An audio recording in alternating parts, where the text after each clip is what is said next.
Não, Jesus diz assim, ensinando-os a obedecer a tudo aquilo que eu vos tenho ordenado, ou tudo aquilo que eu lhes ordenei. Nós temos aqui o que a gente chama de discipulado. E o discipulado, ele acaba quando? Nunca. Nunca vai acabar. Porque o discipulado pressupõe você aprender a tudo que o Senhor ensinou e obedecer aquilo. Aí eu pergunto a vocês, quem aqui nesse recinto conseguiu aprender tudo e obedecer tudo? Ninguém. Isso significa então que nós precisamos do discipulado. Eu preciso ser discipulado e eu sou discipulado. E eu não desperdiço essa oportunidade. Você também precisa. Sendo assim, fazer discípulos é a nossa missão. Ser igreja consiste em ser e fazer discípulos. No livro chamado A Treliça Videira, que eu já até emprestei alguns aqui para vocês, eu tenho algumas cópias, o autor ele relata que, certa feita, eu vou trazer aqui com as minhas palavras, alguém o procurou lá, ele é um pastor, e perguntou, pastor, como eu posso servir na igreja? Como eu posso servir na igreja? E a resposta que ele deu é uma resposta que eu já dei para alguns aqui, que me perguntaram a mesma coisa. Ele respondeu assim, está vendo aquele irmão que está lá sentado lá atrás? Que tal você entrar num relacionamento de discipulado com ele? Que tal você se aproximar dele e ajudá-lo a crescer? Evidentemente, irmãos, quando nós pensamos em serviço aqui, realmente você pensa no quê? Dar uma aula na escola bíblica, você pensa em tocar aqui, talvez pregar. É esse tipo de coisa que a gente pensa geralmente quando pensamos em serviço dentro do corpo de Cristo. Não é? Isso também é serviço, evidentemente. É claro que é serviço. Mas o cuidado, o discipulado também é. Também é uma maneira de nós servirmos ao próximo. O Senhor Jesus serviu sendo mestre, ou seja, serviu discipulando os seus discípulos. E nós devemos fazer a mesma coisa, nós devemos entrar em um relacionamento de discipulado com os nossos irmãos. E esse relacionamento discipulado não termina nunca. Eu posso, por um tempo, discipular o Juninho. Depois de um tempo, eu posso discipular outra pessoa que está com dificuldades diferentes das dificuldades do Juninho. E eu vou ser discipulado por pessoas que podem me ajudar nas minhas dificuldades. Essas pessoas me ajudarão por um tempo, depois elas ajudarão outras pessoas, porque eu aprendi a lição. Mas há outras lições que eu preciso aprender, então outra pessoa vem por um tempo e me ajuda. O discipulado, ele é constante, ele é perene. Por quê? Porque enquanto estivermos aqui, precisamos aprender a obedecer a tudo aquilo que Cristo ordenou. Já que o discipulado, ele é o coração da igreja, eu quero então apresentar a vocês um acróstico sobre o discipulado. E aqui nesse acróstico nós vamos encontrar nossos 5 deveres, ou 5 maneiras para servir o nosso próximo. Tá? Esse acróstico ele vai terminar assim, E-coma. Tá? São essas letras E-C-O-M-A. Então, E-coma. Você está com fome, está pensando que eu estou mandando você ir lá comer, mas ninguém sai daqui agora. E-coma. Vamos lá para a letra E, então. Conforme eu acabei de mostrar para vocês, Mateus capítulo 28, 19 a 20, nós percebemos ali a nossa missão. A missão de pregar o evangelho a toda criatura. A missão de batizar aqueles que se convertem. E a missão de discipular constantemente aqueles que se tornam membros da igreja local. Esses precisam ser discipulados. Né? Afinal, Jesus disse, ensinando-os a obedecer a tudo aquilo que eu vos tenho ordenado. Agora, como é que nós ensinamos? Se o discipulado pressupõe ensino, como eu ensino? Existem maneiras de ensinar. Podemos ensinar de forma formal, como eu estou fazendo nesse momento, mas também eu posso ensinar de forma informal na minha casa, num telefone, numa visita, num encontro, numa lanchonete, para conversar sobre Deus, sobre as nossas lutas, sobre os nossos pecados. Eu posso ensinar de forma formal ou de maneira informal também. Existem várias maneiras. Você pode chamar alguém para se encontrar semanalmente, para fazer a leitura de um livro da Bíblia, talvez. Talvez um devocional. Existem maneiras. Tudo isso faz parte do ensino dentro do discipulado. Então, há inúmeras maneiras de você comunicar o ensino de Jesus às outras pessoas. Você pode dar conselhos, Você pode ensinar, sentar, explicar. Discipulado pressupõe ensino. Jesus ensinou os seus discípulos. E nós temos que ensinar uns aos outros. Há áreas que eu sou fraco e eu preciso que vocês me ensinem. Há áreas que vocês são fracos e eu preciso ensinar vocês. E assim funciona dentro da comunidade, porque aqui ninguém é perfeito. Mas a nossa segunda letra, a letrinha C, ela diz que nós precisamos corrigir. Discipulado pressupõe exortação, pressupõe correção. Isso que eu estou ensinando para vocês não é novo. Os mais velhos que já devem se lembrar que há muito tempo atrás eu preguei sobre esse ecoma já umas 3 vezes aqui. E, via de regras, eu volto aqui a esse ponto, porque é o coração da igreja. Nós precisamos, então, corrigir aqueles que estão próximos de nós. Inclusive, no pacto de membresia, que você que é membro aqui assinou e estudou, lá no ponto 4, você deve se lembrar que você se comprometeu a algumas coisas. Primeiro, você se comprometeu a não medir esforços para disciplinar na disciplina e na admoestação do Senhor. Você fez um pacto, uma aliança com os membros dessa igreja. E nesse pacto, nessa aliança, você disse que não vai medir esforços. Preste atenção, não medir esforços. Você vai se esforçar ao máximo para disciplinar, correção. Na disciplina e na admoestação do Senhor, todos que estiverem sob o nosso cuidado, e buscaremos em santidade e amor a salvação de nossa família e de nossos amigos. Esse é o ponto 4 do nosso pacto de membresia. Nós não vamos medir esforços para disciplinar na disciplina e na admoestação do Senhor. Então, no relacionamento de discipulado, todos nós precisamos estar cientes de que nós seremos corrigidos, que nós seremos exortados. Porque nós, como membros dessa igreja, temos a responsabilidade de ser corrigido e também de corrigir. E quando se trata de corrigir e ser corrigido, nós encontramos 2 dificuldades básicas. Primeiro, aceitar a exortação piedosa. Veja bem, estou dizendo que a exortação é piedosa. Piedosa é diferente de exortação pecaminosa. A exortação piedosa é aquela que nós fazemos procurando o bem, com a intenção de ajudar. A pecadora, a exortação pecadora, é aquela exortação que eu faço por justiça ou vingança. Justiça própria. Onde eu não viso o bem do irmão. Onde a minha única intenção é destruir o irmão. Esse tipo de exortação é pecaminosa. Então estou dizendo que nós precisamos exortar piedosamente. Mas nós temos dificuldade de aceitar, por conta do nosso orgulho, a exortação piedosa. Quando alguém se aproxima de nós para dizer algo sobre alguma atitude, alguma falha do nosso caráter, automaticamente nós pegamos as espadas, levantamos os escudos e temos todas as desculpas esfarrapadas para nos proteger. Porque somos orgulhosos. Ser humano não quer estar errado nunca, nunca. Inclusive esse que vos fala. Nós queremos ter razão em tudo. E quando alguém chega para você e fala assim, não, então, precisava dizer algo para você. Você pisou na bola, hein? Não, irmão, é que você tem que entender que naquele dia tal, eu estava de TPM, e aquele dia eu não estava muito bem, eu estava de aquim, e a gente arruma um monte de desculpa. Porque nós não podemos aceitar que nós estamos errados. Assim é o ser humano.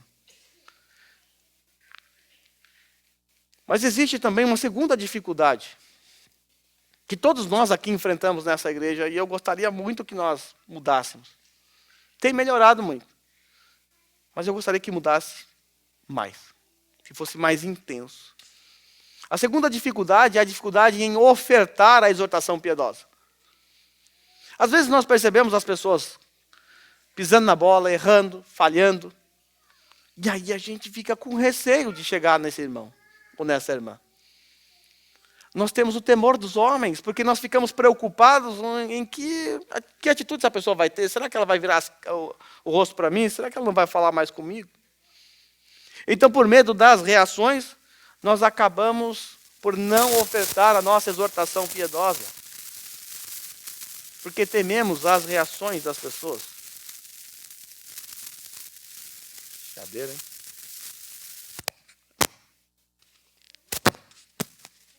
Acho que é minha barba, acho. Às vezes as pessoas perguntam, tá, mas e se eu for lá e o irmão não gostar e virar as costas para mim? E se ele ficar com raiva de mim? E se ele deixar de vir à igreja porque eu exortei? Bem, se sua exortação for de fato piedosa, com sabedoria, na hora, no tempo certo, se você fez tudo conforme é seu dever, e ainda assim, essa pessoa decidiu virar as costas para você, ou talvez abandonar até mesmo essa igreja, o que eu digo para você é o que eu digo às vezes para o Fábio e para o Rogério.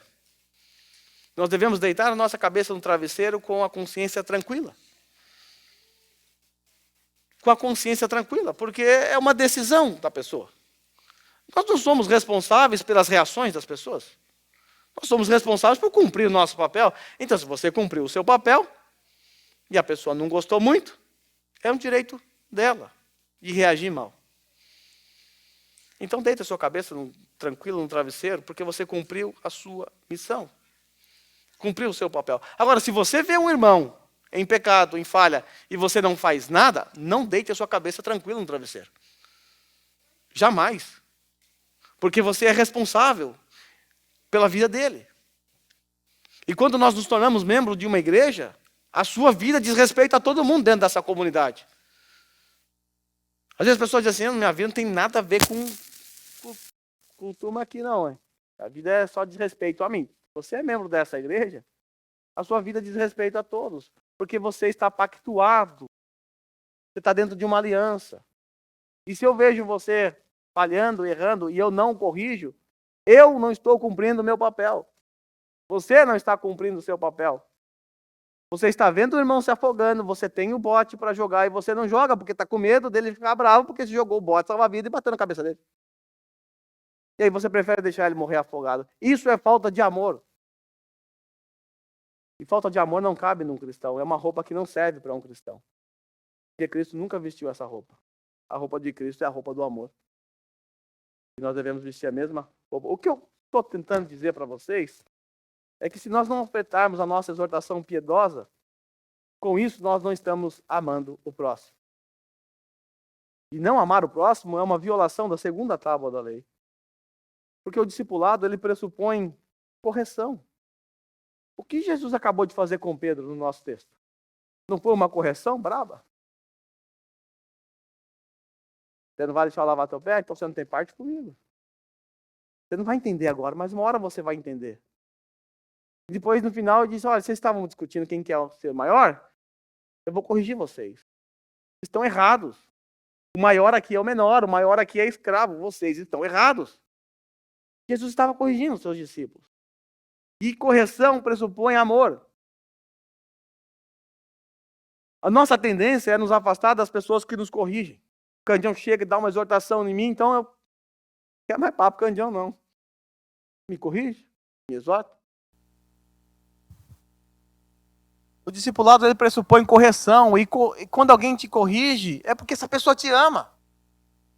Você deveria agradecer a Deus porque essa pessoa teve coragem, porque é preciso ter coragem, né? A pessoa teve coragem de chegar em você e falar, olha, irmão, eu te amo tanto, tanto, tanto, que eu não posso deixar de falar algo para você nesse momento.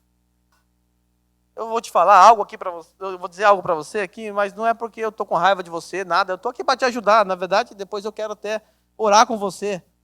Mas sabe aquele dia que você falou tal coisa? Não, aquilo não foi um bom testemunho.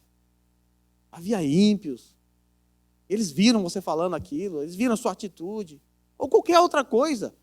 Nós deveríamos nos aproximar dessa pessoa que tem coragem, que me amou tanto, que foi corajosa a ponto de vir falar para mim, o pecador, que costuma justificar os meus pecados. Ela teve coragem, ela veio e falou. Eu devo me aproximar e agradecer a Deus pela vida dessa pessoa. A terceira letra do nosso acróstico é a letra O. Como eu posso servir meus irmãos? Orando por eles. Orando pelos membros dessa comunidade. É preciso orar uns pelos outros. Essa deve ser uma prática nossa. Às vezes a pessoa fala, não sei o que orar em casa. Poxa, Olha lá a lista de membros lá, quantas pessoas tem para você orar. Ore pelos membros dessa comunidade. Gaste o dia orando por eles. Quando você se tornou membro dessa igreja, lá no Pacto de Membresia, no artigo 3, você se comprometeu a duas coisas nesse ponto 3. A não negligenciar as reuniões da congregação, ou seja, não negligenciar o culto, e a não negligenciar a oração por você. Você precisa orar por você, pela sua família, e pelos demais membros dessa igreja. É isso que está lá no Pacto de Membresia. É preciso orar.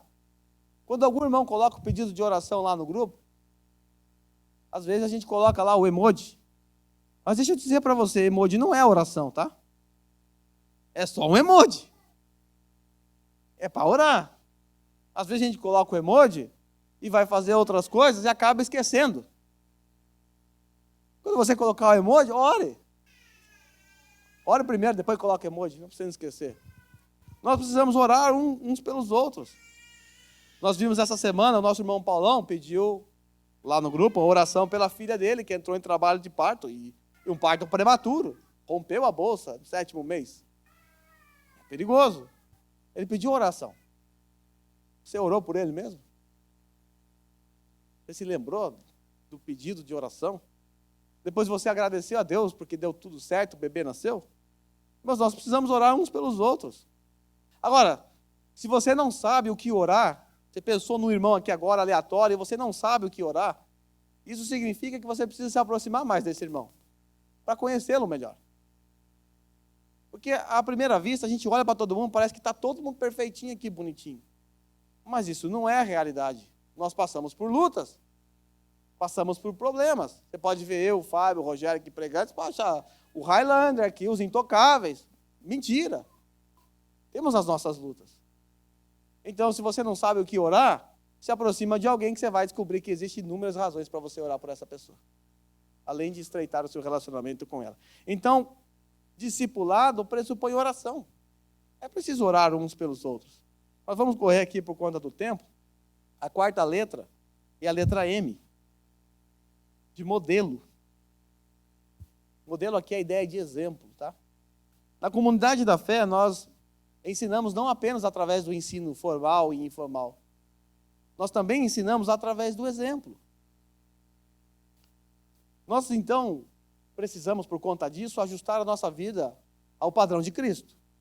Nós precisamos ser muito imitadores de Cristo. Para poder dizer, como Paulo disse lá em Coríntios, sede meus imitadores, assim como eu sou de Cristo. Veja, através do exemplo. Paulo podia dizer isso, porque ele imitava a Cristo. Agora, se eu sou imitador do diabo, aí não funciona essa frase para mim. Eu preciso primeiro começar a imitar a Cristo, para depois chegar nos meus irmãos, num processo discipular e dizer, ei, eu sou falho nesse ponto, mas nisso aqui eu tenho a graça de Deus, Deus me ajuda muito. Então deixa eu te ensinar como é que faz. O apóstolo Paulo, lá em Tito, ele orienta as mulheres mais velhas a ensinar as mais novas. E esse ensinamento não é um ensinamento formal, é um ensinamento corriqueiro do dia a dia. O que elas deveriam aprender com as mais velhas? A serem prudentes, a amarem seus maridos, a serem puras, não viverem ociosas, ou seja, não serem preguiçosas, serem bondosas, serem sujeitas a seus maridos. Como as mais velhas ensinavam as mais novas? Vem aqui do meu lado, filho, deixa eu te mostrar para você como é que funciona. Vem aqui para minha casa, para você aprender na prática. É assim. Modelo, exemplo. Exemplo. Você pode ser um exemplo para alguém que está passando por uma dificuldade que um dia você passou. Você pode chegar para esse irmão e dizer assim, olha, eu sei que você está com uma dificuldade aí no seu lar, eu passei a mesma coisa. Sei que você está com dificuldade com a educação do seu filho. Passei a mesma coisa. Eu também já tive um chefe me perseguindo, eu sei como é. Mas deixa eu te explicar como é que Deus derramou a graça sobre mim e me fortaleceu nessa época. Você está consolando o irmão com a mesma consolação que de Deus você foi consolado.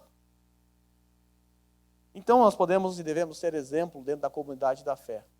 E eu quero dizer aqui aos mais velhos que nós temos uma grande responsabilidade sobre os jovens dessa igreja, sobre os adolescentes dessa igreja. Nós precisamos servir como parâmetro, padrão para eles. Se vocês não forem o padrão para eles, principalmente os pais, eles encontrarão um padrão lá na escola. E não é o padrão de Cristo. Então os homens daqui devem se aproximar mais dos adolescentes. Chama para comer um Mac, leva para sair. Se aproxime deles. Eles precisam ter em nós um exemplo. Enxergar em nós um modelo. Mas vamos lá para a última letrinha do nosso acróstico. Como eu posso servir o meu irmão? Claro, amando. O amor resume tudo. Se eu não amar, eu não vou ensinar. Se eu não amar, eu não vou corrigir. Se eu não amar, eu não vou orar. Se eu não amar, eu não vou ser modelo e exemplo. Aqui é a cereja do bolo. Lá no ponto 2 também do nosso pacto de membresia, nós prometemos. Veja aí o que nós prometemos. Caminhar juntos em amor fraternal. Andar lado a lado em amor fraternal, cuidando uns dos outros. É isso que nós prometemos no pacto de membresia. Então, queridos irmãos, nós não podemos nos esquecer que o amor é o sinal visível de que somos discípulos de Jesus. É o sinal visível. Como é que eu sei que alguém é discípulo de Jesus? Está aqui o sinal visível, o amor. O discípulo de Jesus é aquele que ama como seu mestre ama.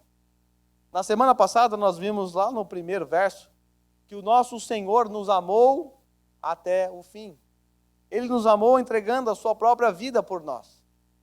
E o Senhor Jesus nos ordena a imitá-lo. É exatamente isso que Ele espera de nós. É isso que nós temos que fazer enquanto discípulos dele. Então, nesta mesma noite em que o Senhor Jesus lavou os pés dos discípulos, lá no versículo 34, na mesma noite em que eles discutiram quem era o maior, Jesus lava os pés dos discípulos, estabelece a ceia do Senhor. No versículo 34, o Senhor Jesus dá a eles um novo mandamento. Veja aí. O novo mandamento vos dou. Aí você pergunta, qual é o novo mandamento? É novo? Jesus está falando que é novo. E aí ele diz assim, amem uns aos outros. Aí você coça a cabeça e fala, peraí, mas isso aí já está lá em Deuteronômio? Lá é dito que eu tenho que amar o próximo. A segunda tábua da lei resume em amor ao próximo, então não tem nada de novo aqui não, Jesus. Existe algo novo aqui. Na antiga aliança, nós não tínhamos um exemplo de amor como o amor de Jesus. Aí ele disse assim, amem-se uns aos outros, olha o exemplo, olha o que é novo, como eu vos amei. Na antiga aliança, você tinha que amar uns aos outros. Mas qual era o parâmetro? Eles não sabiam qual era o parâmetro. Na nova aliança, nós temos um parâmetro. Que tipo de amor eu tenho que ter e demonstrar para vocês? O mesmo amor que Cristo demonstrou por mim. Como eu os amei, vocês devem amar uns aos outros. Esse é o padrão. E aí Jesus conclui dizendo assim, com isso, se vocês amarem uns aos outros como eu vos amei, todo mundo vai saber que vocês são meus discípulos. Com isso, todos saberão que vocês são meus discípulos se vocês amarem uns aos outros. Veja, a marca do discípulo é o amor. E quem ama ensina, quem ama corrige, quem ama ora, quem ama serve de exemplo, abre a sua casa e recebe para mostrar como é que se faz na prática. Cristo amou entregando a sua própria vida. Será que eu devo imitar isso também? Será que isso não é exagero? Veja aí 1 João 3,16. Nisto conhecemos o que é o amor. O que é o amor? O que é o amor? João vai responder. Jesus Cristo, olha o que é amor. Deu a sua vida por nós. Isso é amor. Ele amou até o fim. Não foi isso que nós estudamos na semana passada? E aí ele termina dizendo assim, e devemos dar a nossa vida por nossos irmãos. Isso é amor. O amor pressupõe sacrifício, porque foi isso que Jesus fez. Para concluir, meus irmãos, que Deus nos ajude a de fato implantarmos nessa igreja a cultura do discipulado. Que Deus nos dê graça. Que Deus nos ajude a ser um povo onde todos participam do aprendizado uns dos outros. Onde os membros dessa comunidade não têm medo de ofertar a sua exortação piedosa. Onde os membros dessa comunidade são agradecidos quando são exortados. Valorizam essas pessoas que lhe oferecem a exortação piedosa. Que Deus faça de nós, dessa comunidade, uma comunidade que de fato ora por seus irmãos. Que de fato ora por seus líderes. Que de fato ora pela saúde espiritual do povo de Deus que se reúne aqui. Que o Senhor Jesus nos ajude a viver a vida semelhante à dele. Que Deus nos ajude a de fato sermos os maiores aqui dentro do reino. E para isso, seremos servos. Então que Ele nos ajude a nos colocarmos nessa posição de servo e que que o amor seja de fato a marca desta comunidade, onde todos se amam com sinceridade de coração.